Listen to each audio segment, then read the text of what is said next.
انشاءاللہ اس کے کاروبار میں برکتیں ختم نہیں ہوں گی۔ ایک بہت ہی پیارا واقعہ ہے کہ ایک اللہ والے تھے، بہت متقی اور پرہیزگار تھے، مسلسل 7 سال تک اللہ پاک سے ملاقات کے شوق میں آنسو بہاتے رہے۔ آپ رحمت اللہ علیہ فرماتے ہیں کہ ایک رات میں نے اپنے آپ کو خواب میں ایک ایسی نہر کے کنارے پایا جس میں سے عمدہ مشک بہہ رہا تھا۔ اس کے دونوں کناروں پر انتہائی قیمتی موتی بکھرے ہوئے تھے۔ پھر میں نے سونے کی اینٹوں سے بنا ہوا محل دیکھا جس میں خوبصورت لڑکیاں بہترین لباس اور زیورات سے آراستہ بلند آواز میں رب کریم کی پاکی بیان کر رہی تھی۔ میں نے جب ان کی تسبیح سنی تو پوچھا، تم کون ہو؟ انہوں نے خوبصورت آواز میں کہا، ہم رب کریم کی مخلوقات میں سے ایک مخلوق ہیں۔ میں نے کہا، تم یہاں کیا کرتی ہو؟ انہوں نے کہا کہ رب کریم نے ہمیں ان لوگوں کے لیے پیدا فرمایا ہے جو رات کو قیام کرتے ہیں اور اپنے رب سے مناجات کرتے ہیں جب لوگ سو رہے ہوتے ہیں۔ میں نے کہا، وہ خوش قسمت لوگ کون ہیں جن کی آنکھیں رب کریم تم سے ٹھنڈی کرے گا؟ انہوں نے کہا، کیا تم ان لوگوں کو نہیں جانتے؟ میں نے کہا، نہیں۔ تو انہوں نے کہا کہ بے شک وہ لوگ ہیں جو قرآن پاک کی تلاوت کرتے ہیں، تہجد پڑھتے ہیں، دن کو روزہ رکھتے ہیں۔ ایسے خوش قسمت عبادت گزاروں کے لیے اللہ کریم نے ہمیں پیدا فرمایا ہے۔ سبحان اللہ، کتنے خوش قسمت ہیں وہ لوگ جو رات کی تنہائی میں اپنے رب کریم کو یاد کرتے ہیں۔ کتنے خوش قسمت ہیں جو فرض روزوں کے ساتھ ساتھ نفل روزے پابندی کے ساتھ رکھتے ہیں۔ کتنے خوش قسمت ہیں وہ جو نماز تہجد ادا کرتے ہیں۔ کتنے خوش قسمت ہیں جو روزانہ تلاوت قرآن پاک کرتے ہیں۔ کتنے خوش قسمت ہیں جو رات کو قیام کرتے ہیں۔ لیکن آج کا جو ماحول ہے وہ دیکھ لیں، افسوس کے علاوہ کچھ نہیں کیا جا سکتا۔ ہماری ایسی تعداد بھی موجود ہے جو راتوں کو دیر تک جا کر کبھی فلموں ڈراموں میں اپنا وقت برباد کرتی ہیں، کبھی موبائل فون کے ذریعے اپنی قیمتی لمحات کو گناہوں میں گزارتی ہیں، میڈیا پہ ساری رات بےہودہ اور فضول گفتگو پھیلاتے ہیں، اپنے اور اپنے دوستوں کا وقت برباد کرتے ہیں۔ ان میں اکثریت ان کی ہوتی ہے جنہوں نے نہ نمازوں کی فکر کی ہوتی ہے، نہ قرآن پاک پڑھنا آتا ہے۔ جن کو قرآن پاک پڑھنا آتا ہے وہ بھی مہینوں بلکہ سالوں قرآن پاک کی زیارت نہیں کرتے، بلکہ اپنے نفس کو یوں جھوٹا دلاسا دیتے ہیں کہ ماہ رمضان میں نمازوں کی کثرت کریں گے، ماہ رمضان میں رات کو نفل پڑھیں گے، خوب تلاوت کریں گے۔ لیکن ہم جانتے ہیں، ہر بندے کو پتا ہے، ہم صرف دھوکے میں ہیں۔ ہماری زندگی کا ایک ایک لمحہ قیمتی ہے۔ آج ہسپتالوں میں جا کے دیکھ لیں، ایسے لوگ جو کہتے تھے کہ ہم بڑھاپے میں عبادت کریں گے، ان کو اتنا موقع نہیں ملتا۔ جوانی میں ہی ایسے حادثات آ جاتے ہیں، ان کی ایک لمحے میں زندگیاں ختم ہو جاتی ہیں۔ قبرستانوں میں جا کے دیکھ لیں، انسان کا ایک لمحے کا پتہ نہیں ہے۔ ہم بہت تیزی کے ساتھ موت کے قریب ہوتے جا رہے ہیں، پھر بھی ہم سستی کا مظاہرہ کرتے ہیں اور اپنے نفس کو جھوٹی تسلیاں دیتے ہیں۔ تو آپ نے عقل مندی کا ثبوت دینا ہے۔ یہ ہمارا آج کا پیغام ہے کہ یہ دنیا دھوکہ ہے۔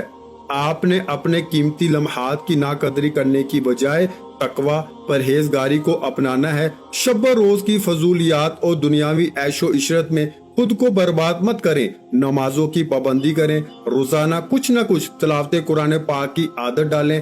اللہ کریم نے جن کاموں کا حکم دیا ہے ان کی ادائیگی میں سستی نہ کریں، نیکیوں میں مشغول ہو جائیں، اور اللہ پاک نے جن چیزوں سے منع کیا ہے ان سے منع ہو جائیں۔ آج دیکھ لیں، ہمارے معاشرے میں سود عام ہے، لوگ ذلیل و خوار ہو رہے ہیں۔ جنہوں نے سود پہ قرضہ لیا ہوا ہے وہ ذلیل و خوار ہو رہے ہیں، ان کی عزت ختم ہو گئی ہے، ہر لمحہ وہ مر رہے ہیں۔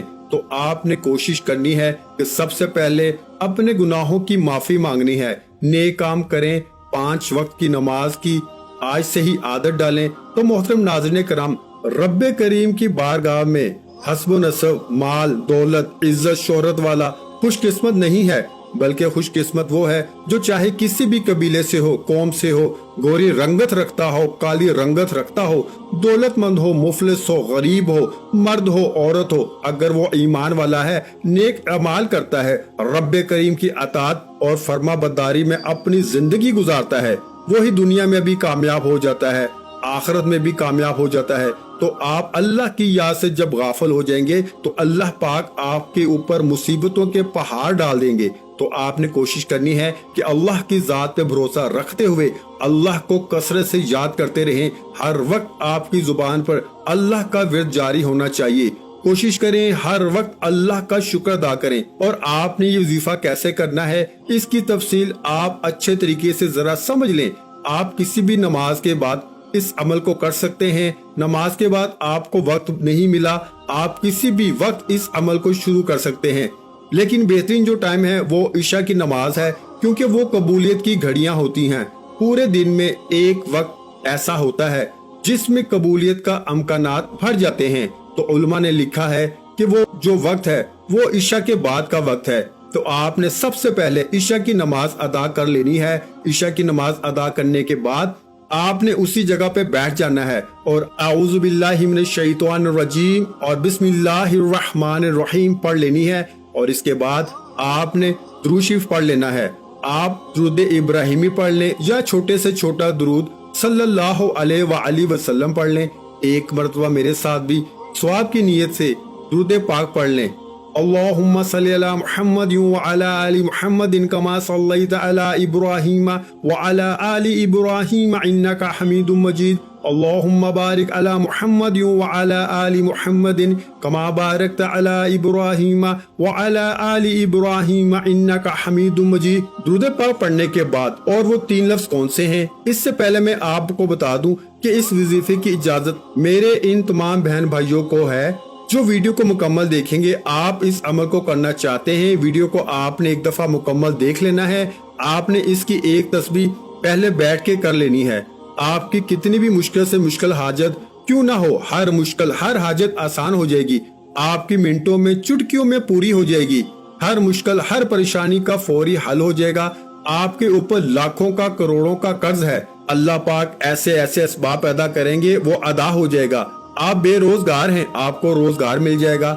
آپ بے اولاد ہیں، آپ کو اولاد مل جائے گی۔ اچھے رشتے چاہیے، اچھے رشتے مل جائیں گے۔ کاروباری مشکلات ہیں، کاروباری مشکلات ختم ہو جائیں گی۔ تو آپ نے ایک تسبیح جو پڑھنی ہے وہ یہ ہے، یا فتاح یا وہاب یا رزاق، یا فتاح یا وہاب یا رزاق، ان 3 ناموں کی ایک تسبیح پڑھ لینی ہے۔ اس کے بعد آپ نے دوبارہ پھر درود شریف پڑھ لینا ہے۔ درود شریف پڑھنے کے بعد آپ نے اللہ کی بارگاہ میں دعا مانگ لینی ہے، گر گڑا کر اپنے مقصد کے لیے دعا مانگ لینی ہے۔ اس کے بعد آپ نے کوشش کرنی ہے کہ بعد میں آپ اپنا کام بھی کرتے رہیں، کام کرنے کے دوران بھی آپ ان الفاظ کو دہراتے رہیں، چلتے پھرتے اٹھتے بیٹھتے آپ نے پڑھتے رہنا ہے، اور یہ کم از کم 7 دن تک آپ نے لگاتار عمل کرنا ہے۔ روزانہ عشاء کی نماز کے بعد آپ نے ایک تسبیح پڑھ لینی ہے، اور اس کے بعد اگلے دن عشاء کی نماز تک آپ نے کوشش کرنی ہے کہ چلتے پھرتے اٹھتے بیٹھتے آپ نے پڑھتے رہنا ہے۔ دیکھنا کیسے آپ کے بگڑے کام بننا شروع ہو جائیں گے، آپ کا ہر آنے والا دن پہلے سے بہتر ہونا شروع ہو جائے گا۔ کوئی بھی وظیفہ نماز کے بغیر مکمل نہیں ہوتا۔ آپ نے 5 وقت کی نماز بھی لازمی ادا کرنی ہے، صدقہ بھی دینا ہے۔ ویڈیو اچھی لگی ہو تو ویڈیو کو لائک کر دیں۔ مزید اسلامی وظائف سننے کے لیے ہمارے چینل کو لازمی سبسکرائب کر دیں۔ محترم ناظرین کرام، اپنے رزق میں برکت، وسعت اور کشادگی کے لیے اللہ کے 99 ناموں میں سے ایک نام کمنٹ سیکشن میں لازمی لکھ دیا کریں۔ جزاک اللہ۔